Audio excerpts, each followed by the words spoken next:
Yes, this is blood. When they say you have blood, sweat and tears to build a van, it's definitely true with me. Because I have a tendency to hit my head. It wasn't the problem when I was younger, because I had hair. But Sandy thinks she has a solution. Hi guys, well, John has decided that he's going to come and give me a hand today. So he's going to do some screwing. So bear with me 1 second and I'll just show you.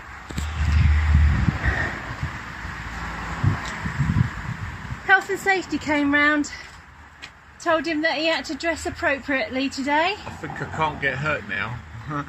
Yeah, as you can see, he's already got another injury. But, you know, I think this is quite good. I think I look quite fit to you. He's ready to tackle the job. You ready, John? I'm ready to drill a hole and screw a screw.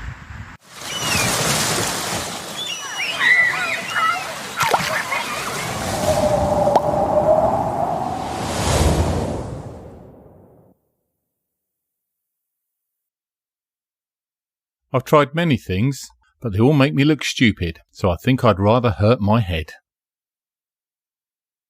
Now, no man is an island, and I needed guidance on the electrics, because I can do electrics, but I wanted to do it properly. And I found someone.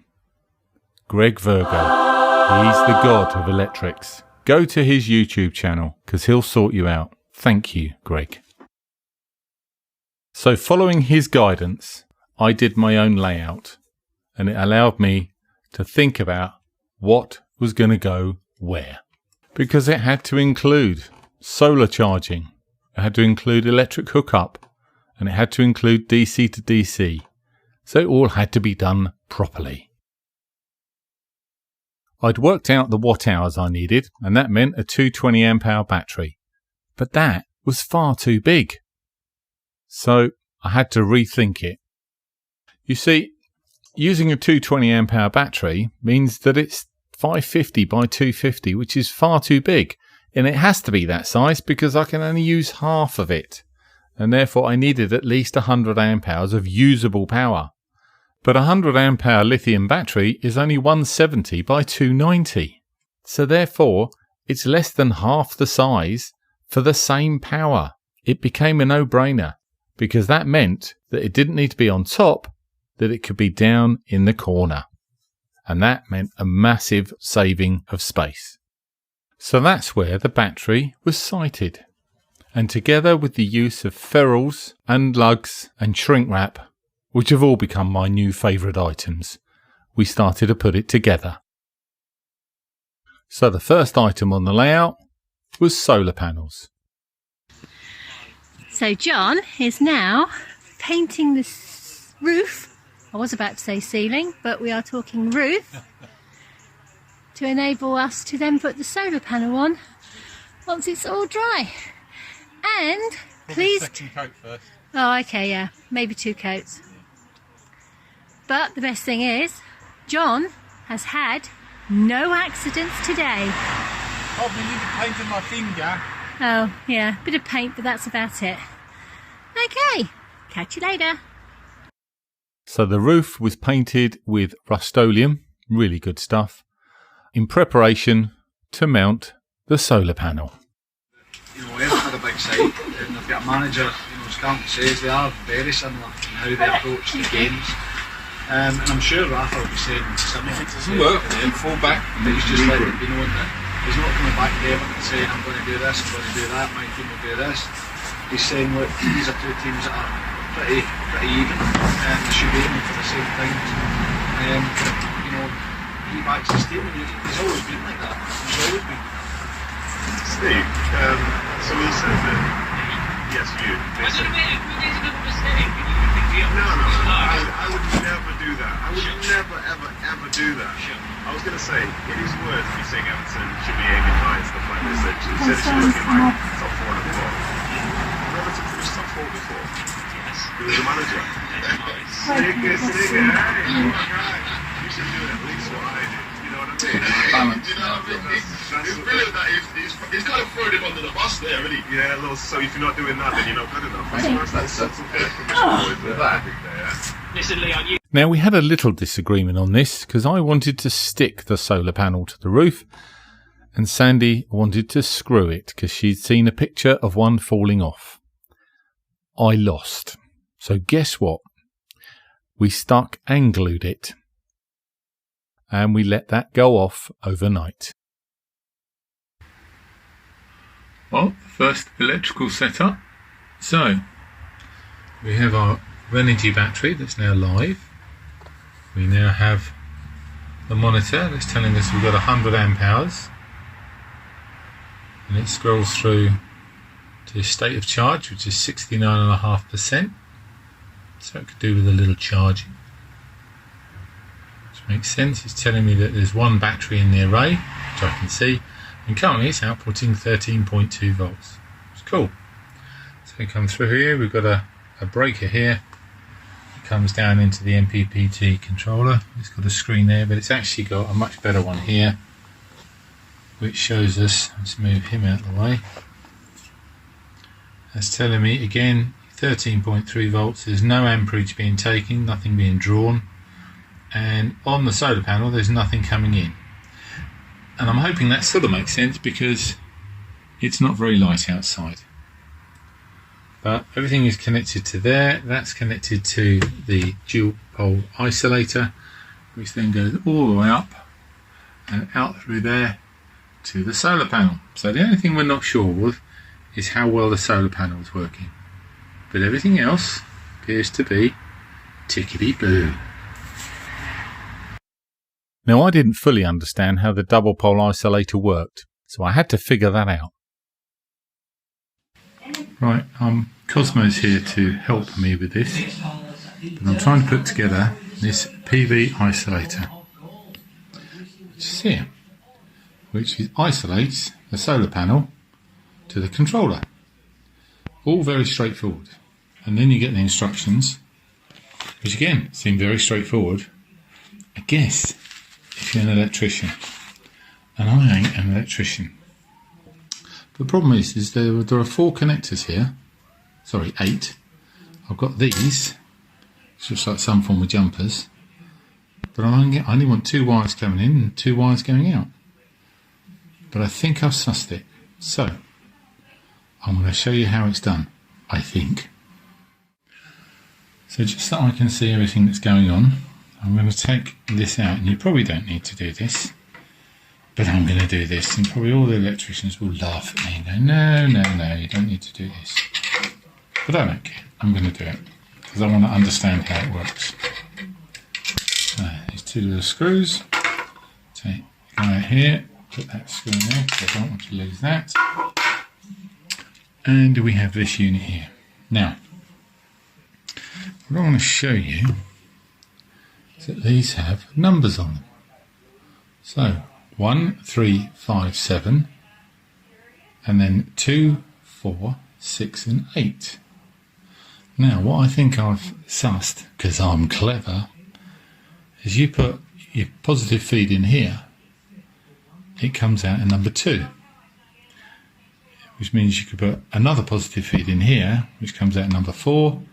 You could put a negative feed in here, which comes out 6, 1 in 7, 1 in 8, which sort of makes sense because it says it can be a 4-pole. I only want it to be a 2-pole. But I also want the cables to go in and out the same way. So, turn it over this way, and these jumpers start to make a bit of sense. Because now they go in here. Now, what we've got here is 1 to 2, crossovers to 4, which means the output from that is 3. So, positive in, positive out. And then on the other side, I can do exactly the same. So, I have 7, goes to 8, crosses over to 6 with the jumper, which means my output is 5. Which means all the cables go in one way, all the cables go out, and it's 2-pole, not 4-pole. That's how I think this works. Saying 90% of you probably know that, but this is for the 10% that don't. Thank you. Right, the next item on the list is electric hookup. So this is what we're going to do now, working from front to back. So this is an area where you do have to measure twice and cut once. So we measured it, cut the pilot hole, and realised we were going to cut through part of the structure. So we were able to move it down and adjust it. But we cut the hole, fitted the wire through, then wired it up to the unit, and then fitted the unit to the van with screws and glue. The next bit was a bit more tricky because we had to do the 5 meters of Arctic cable up the offside of the van and across the top and all the way across the near side of the van and down the back to where the electrics were. All in conduit and all a bit tricky. And then we fitted it to the 2-circuit fuse board and then the Victron smart charger. The final piece of the puzzle was to install the DC to DC charger. And this was probably the most straightforward out of them all, because the cabling was quite short, basically from the rear arch to the front arch. We were able to put it through the structure between the cargo and the cockpit and drill a hole through. And what we also did is we took the panel off the outside so we could find a way of getting the cable through from back to front. And then we routed it under the footwell. And what we also did is we made sure that there was a fuse, an inline fuse, that didn't foul anything. And then all we had to do was bring it all together using the distribution box. Now, some people say use a smart shunt, but at £110 it did seem to be an overkill, because I can tell when the battery's discharging, and the only other thing the smart shunt does is allow us to use these lights. But I found a hack. If you go to exploris.life, he's got a Lynx distributor light hack.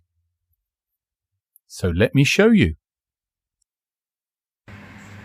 Right, so this little hack allows the warning lights to work on the front of this unit, because the only other way to do it is you have to buy the Victron shunt, which is about 110 quid, and I don't think I need the shunt. So this is a little box there which steps the 12 volts down to 5 volts. Got that from AliExpress. So that's now picking up 12 volt feed from the distributor, Lynx distributor, and then I've connected it to the RJ11 there.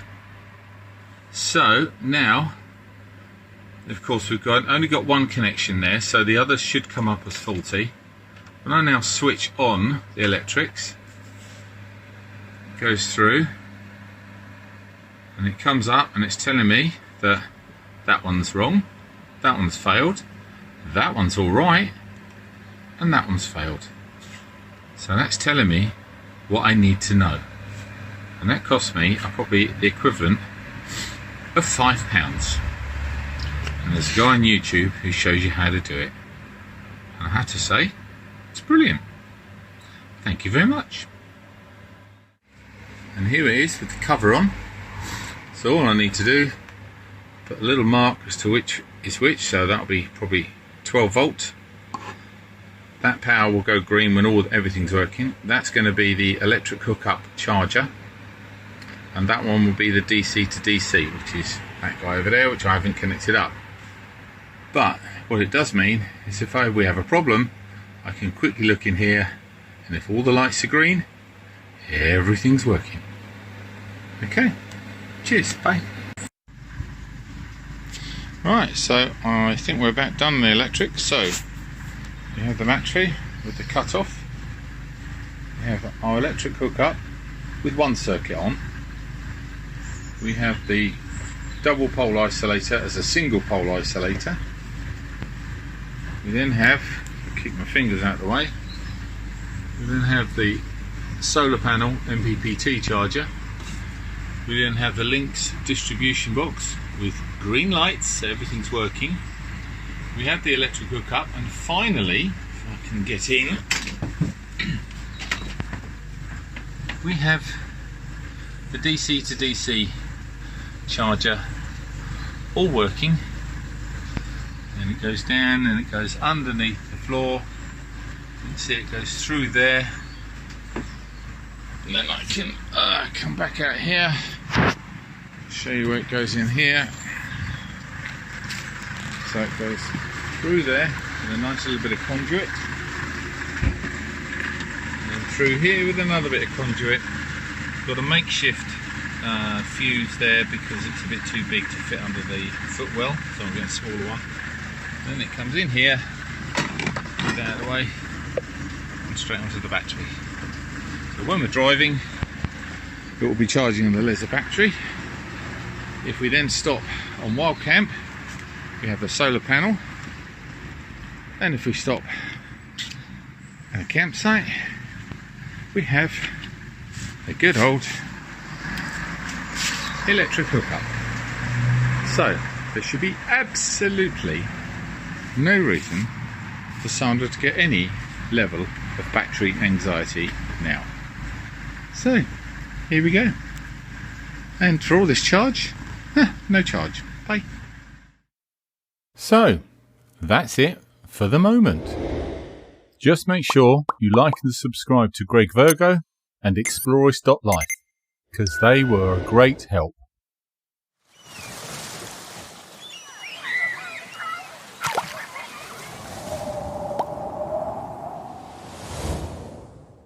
Thanks for watching.